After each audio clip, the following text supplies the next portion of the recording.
Ito ang mainit na balita na siyang dapat malaman ng taong bayan at ito ang usap-usapan sa mundo at trending sa social media. Pero bago ito magpatuloy, kung ikaw ay bago ka pa lang sa aking channel ay huwag mo nang kalimutan mag-like, comment at subscribe para palagi ka updated sa mga susunod nating video. Eloy Bugris sa sampahan ng kaso at ipapakulong ng gobyerno? Yan ang ating pag-uusapan sa video na ito.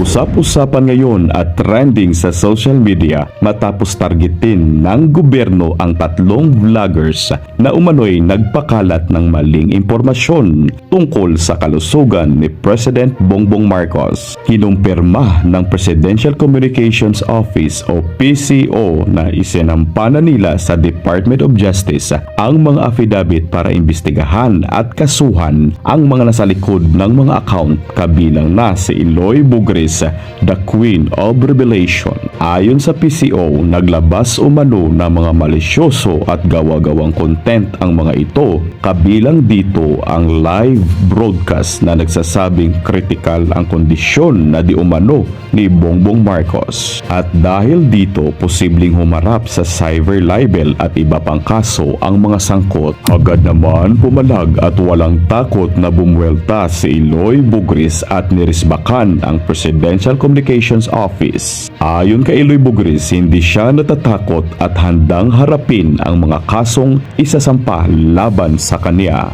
Giit pa ni Eloy Bugris, gusto lang siya patahimikin ng gobyerno dahil isa siya sa tinik sa lalamunan ng administrasyon ni BBM. Dagdag pa ni Eloy Bugris, hindi siya titigil hanggat hindi mapapanagot ang Pangulo sa mga ginawa niyang kasalanan sa sambayanang Pilipino. Mga kababayan, ano ang masasabi niyo dito? At para sa karagdagang detalye, narito at panoorin natin ang full video. Tungod sa mga reaction paper, sa mga damo ng mga mararaming tao, dahil I don't know, mga iba overacting lang, iba concern sa akin, dahil sa bilagsing Eloy, nga ihudi nga Philippine Communication Officer, ang bilagsing Eloy ni nga si Ramirez, soy kalbo.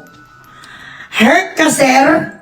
Ang dapat inaatupag mong bilagsing Eloy ka, ang may mga kwenta ng mga bagay. Communication sa Pilipinas na may mga kwenta, hindi kang tambay sa social media, yung ginagawa mo gago. Bilagsing Eloy mo, ang mga chismis, ang mga rubo-rubo, bardagulan, na mga nangyayari sa social media, yun ang inaatupag sa EOD pani nga si David. Hoy David Ramirez, you are so butthurt. You should not be in this field. You forgot that the first rule ng inyong kiniklaim na hindi pwede i-criticize subjectively, constructively, ang inyong leader ay naka-apply lang na sa royal family. Bilagsing Eloy. So dapat pala, grabe ang kanilang ang kanilang kurog-kurog kay Bugres. Sa dinami-dami bilagsing Eloy na mga tao nga nag-a-attack sa kanilang mga DDS. Sa dinami-dami yung nga nag-AI. Wala gani ko nag-AI sa mga sapat kayo. Hindi ko nag-post ang pagmumukha sa presidente nyo. Ining tangani nga si Kwano nga si Kusipsep.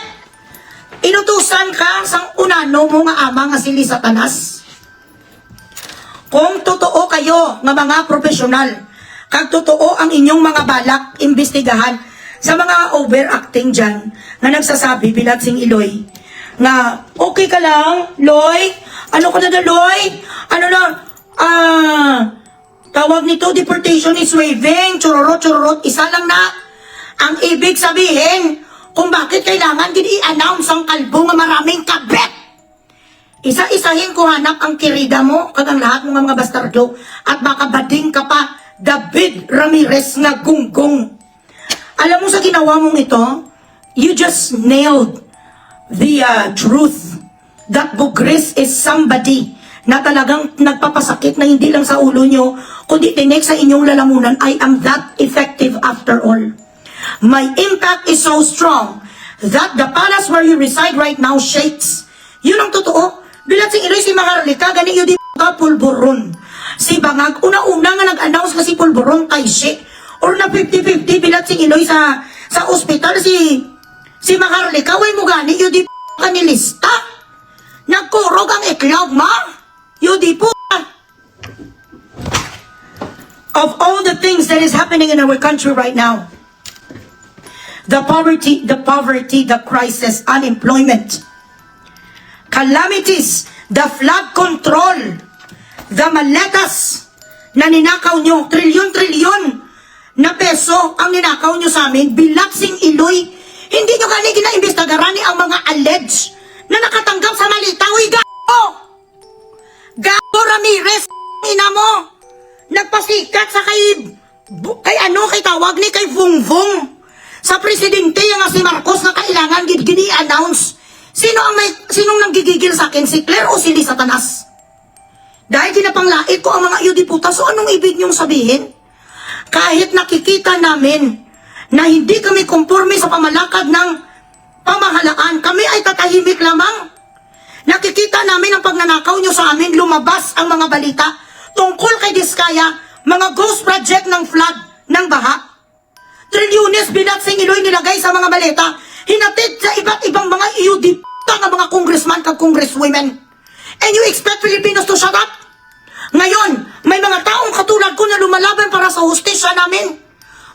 Inabawal tapos pahugon nyo. Tatakutin nyo nga ibisagan nyo, di p***a! Investigarin nyo ko hanggang mamatay kayo.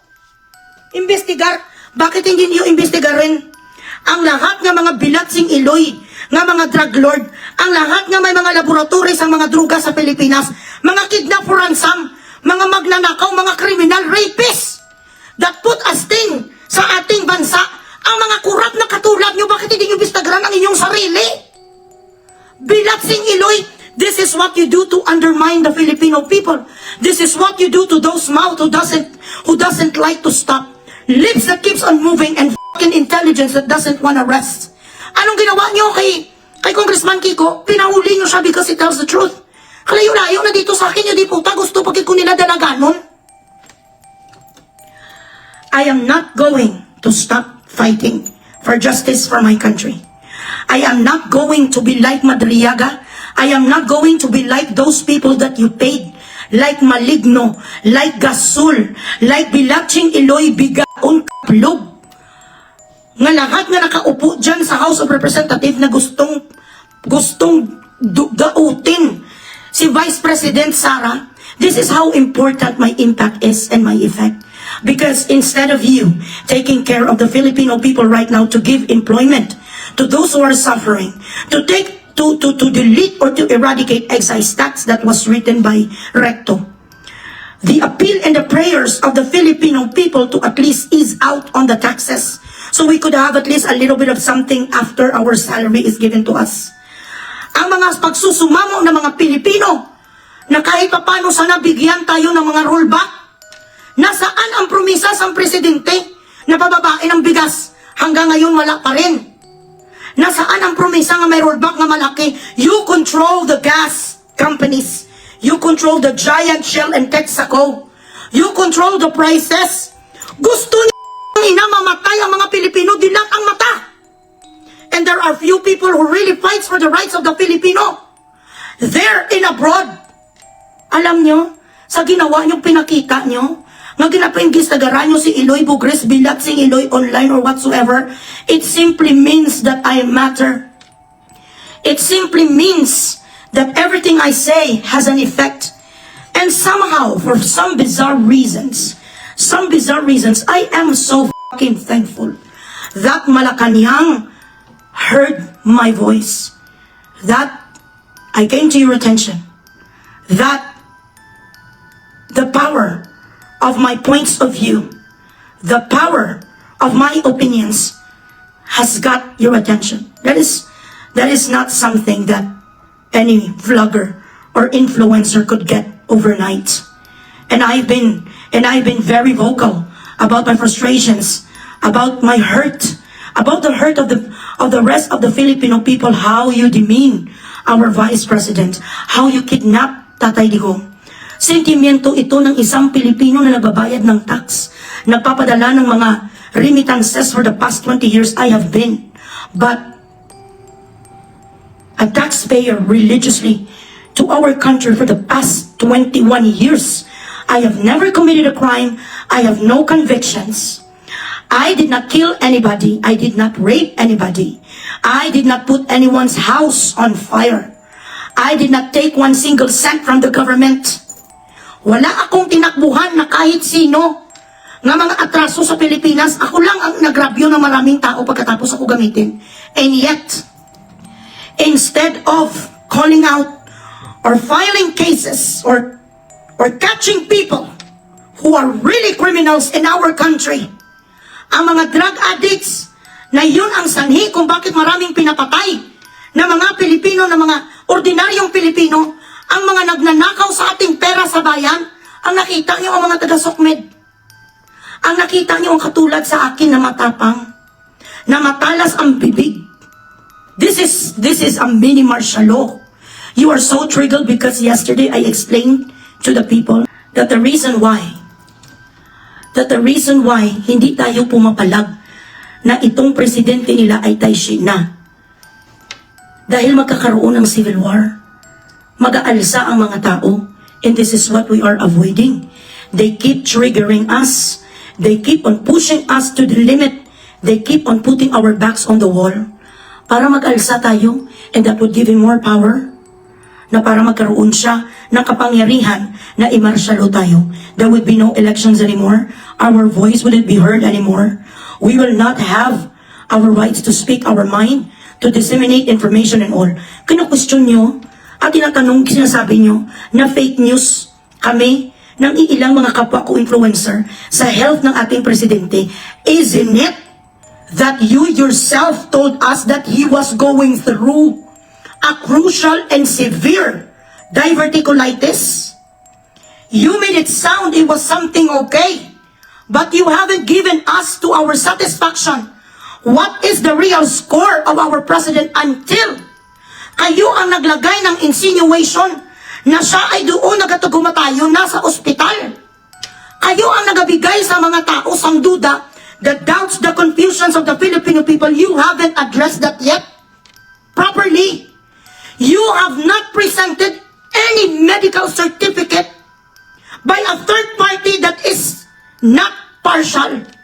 Wala kayong binigay sa amin na isa ka medical report what is really going on with him.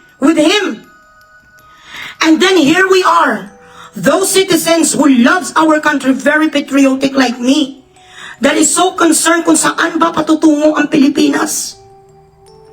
You question us when we challenge your capacity and when we challenge the truth.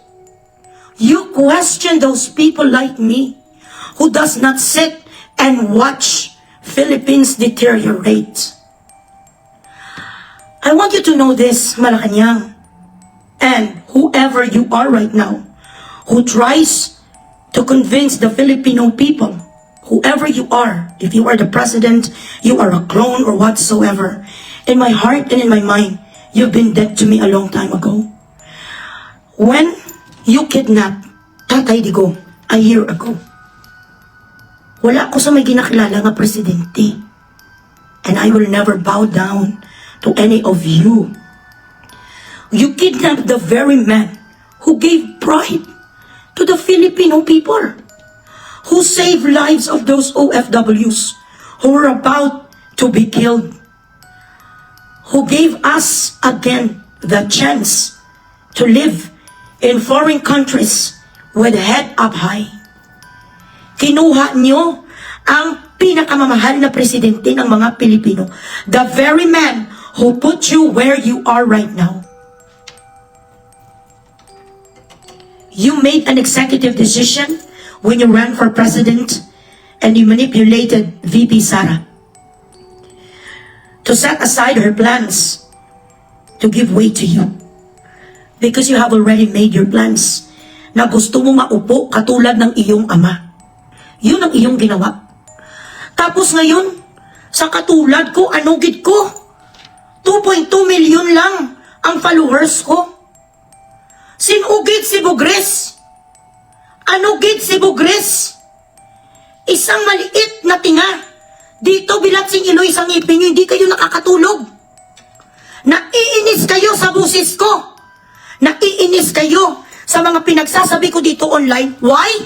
Because I am telling the truth. Napaka-importante pala kung ano ang meron dito sa utak ko. This is how important I am. Because you had to announce to the world, to the Filipino people that leads all over the world, that you are investigating me. Why is that? Dahil hindi nyo kaya na magkaroon ng isang Iloy Bugris na nagsasabi kung ano ang totoong nangyayari sa Pilipinas. Just like Rob Ron says before. Just like Maharlika, just like Harry Roque. Just like the rest of my fellow influencers who does not know how to shut up. And you know what? I have one day to die. Hindi ko pagsisisihan na pinaglalaban ko ang isang katwiran that I am fighting for my reasons and for the things I believe what is right and for the things I believe in my heart that is right. Hindi ko pagsisihan yan. Kulungan, bilat sing Iloy. Hindi ko ya katulad sa inyo nga mga duwag dyan rich. Hindi ko ya gusto nga ginaapi-api ko sa mga bilat sing Iloy. Kulungan nyo di si Jose Rizal kinulong noon ng ilang taon sa Berlin, sa Germany. Kinulong noon sa Bagong Bayan, pinatay pa nga. Pero hanggang ngayon si Jose Rizal nandyan ang pangalan niya sa Pilipinas. Kung kailangan ko maging Jose Rizal, Jose Rizal ko, I'm going to take one for the team. Ngayon na ako'y tumatayo sa mga boses ng mga mahihirap na tulad ko, sa mga hampas lupa, mga patay gutom sa mata ninyo, na akala nyo pwede nyo manipulahin, na akala nyo na okay lang mauukon. No! I am someone who does not fucking just say yes and yes. Hindi ako tulad ng mga tao na naga-okay lang sa inyo dahil kayo ay may kapangyarihan. Hindi! You are there to serve us after all. You're not a king. You're not a queen. Ang ubod ng pangit na palaka mong asawa, bilat sing Iloy nga bugungan, wala ko na natakot sa biga ko ng adiktos. Katulad din kay Dean Chase, baka din papasukan ako nila dito sa magpapatay sa akin, hindi kayo dito uubra. The government of this country is very strong in protecting residents sa ganitong lugar. Hindi kayo dito maka-isprekitik. Bilat sing Iloy, hindi nyo nga maubos ang kriminal yung di sa Pilipinas. Ang mga malalayo sa Pilipinas, gagastusan din sa mga bilat sing Iloy. Ang igastos nyo sa akin, mga gago, sa pag-imbestigar nyo, ipakao nyo doon sa mga patay gutom sa street na Marami dyan ngayon yung di nga natutulong sa bangkita. Igastos din ninyo ang taxpayer ang pera namin. Para sa akin, nag-iisa ko bilat sing Iloy, ipalamo nyo dyan doon sa mga heart center. Doon sa papalitan nyo di kidney transplant. You're wasting your time on someone like me just because I do not conform to your narrative. Ang dapat na ginagawa nyo, mga bilat sing Iloy, kayo dyan, ng mga Department of Communications, ang inyong atupagin, mga ina nyo, kung ano na ngayon ang mga world problem, ang mga crisis natin, paano nyo mabigyan ng assurance ang mga Pilipino na kami ay hindi magutom sa Pilipinas, that we still have the supplies of rice, the supplies of vegetables, the poultry, the beef, the pork, everything. Hindi ba tataas bilat sing Iloy ang mga upa? Hindi ba tataas ang mga pamasahe? Hindi ba tataas ang mga bilihin? Imbes na itong ginagawa sa mga bilat sing Iloy, ang pamantay sa Facebook, ang ginagawa sa mga UD po. Iyo. Kayo ang mga bubo. Inuuna pa ang mga fake news sa mga bilat sing Iloy. Inuuna pa ang mga fake news. Kesa inuuna nila ang mga chismis, ang mga bardagulan, kesa sa mga totoo. Bilat, saan ang pera namin sa blood control? Saan ang pera namin malita-malita? Bakit nagkaroon sa maraming alakas ang bilat sing Iloy niya si Kimbaw? Bakit iba-ibang sasakyan ng mga bilat sing Iloy yung mga kongresista? Si Pimentel naging putol ang paa. Bakit marami sa sang Ferrari kag Ferrari bilat sing Iloy kag mga iba-iba nga mga sports car?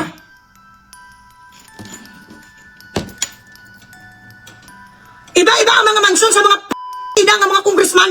Bakit hindi kinabisaran? Where can you see in all the fucking face of the world that the word or those words or the words of a criminal, a convicted criminal like Madriaga, weighs out the statements and testimony of 18 Marines that took an oath to protect civil defense of our country. When you have a country like this, na mas pinapanigan at pinapakinggan ang testamento sang isa ka kriminal bilang sing Iloy si Madriaga nga hindi marunong yung di punta magwuling, isa lang ang ibig sabihin yan, krok ang presidente, krok ang pamahalaan, bago ang pamahalaan. I am allowed to say this according to the Philippine Constitution. I am allowed to challenge you. I am allowed to question his health. I am allowed to question if he's alive or not. What I said was, a reliable source said he was dead. What the fuck did you do? Ano ang ginawa nyo para mapasipay ang Filipino people? May pinapunta kayo nga doon itsura si kamatayan noong April 9 sa araw ng kagitingan. You think it was enough for us to believe? You did not present any comprehensive overview about his health.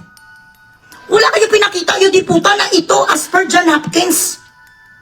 Ito ang kanyang health medical certificate. Wala kayo, do not even have the decency to really go with opposition, with the vloggers that questions his stability.